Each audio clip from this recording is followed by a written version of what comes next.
In 1892, José Rizal returned home from Europe, hoping for peaceful reform under Spanish rule. But unfortunately, his growing influence alarmed the Spaniards, so they tried to silence him by sending him to Dapitan, a remote town in Mindanao, far from the heart of the revolution. The Spaniards intended for Dapitan to be a prison for him, a place of exile and a place of shame. But that isn't quite what happened. Dapitan was not a prison for him. As the doctor he was, it became an operating table. One of Rizal's greatest passions was healing other people. In Dapitan, that's what he was able to do, numerous times. He healed everyone, from the common folk to the working, the fishermen, the soldiers. Everyone who needed help got help. In Rizal's mind, the future of the Philippines depended on education, and so he started a school with just a few students. Though classes were not only inside just books. They learned math, they learned science, they learned languages, but they also learned other important stuff, such as farming and carpentry, and, of course, generally being a good person. This was Rizal's own way of contributing to the revolution, by empowering the youth to help uplift their own country, with education and with knowledge. Over time, Rizal transformed Dapitan itself. He designed clean water systems using bamboo pipes. He built houses, hospitals, and even improved the town plaza.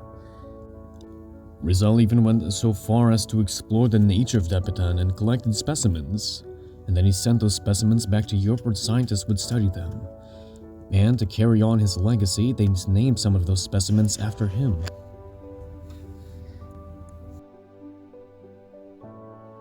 Dapitan didn't just find peace in Rizal.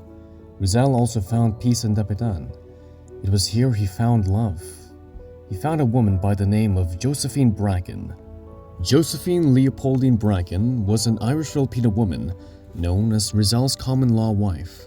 She was born in Hong Kong and became an orphan at a young age, though she was adopted by her father, George Taufer, an American-Irish engineer who raised her like she was his own. In 1865, Taufer and Josephine traveled to the Philippines to seek out Rizal, not because Josephine was in love with Rizal at the time, but because her father was slowly losing his eyesight and needed an eye doctor, in which Rizal helped. Over time, Rizal and Josephine fell deeply in love and even tried to get married. But unfortunately, the Catholic Church did not allow them to be married, but they still considered themselves husband and wife. Later on, they would bear themselves a son, a boy named Francisco, who, unfortunately, sadly died shortly after his birth. The loss of their child devastated the both of them. In 1896, after 4 years had passed during his exile, he was finally granted permission to serve as a doctor in Cuba.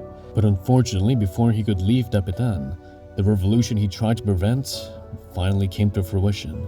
Rizal was arrested without proper due process by the Spaniards, placed on trial, and finally executed in 1896.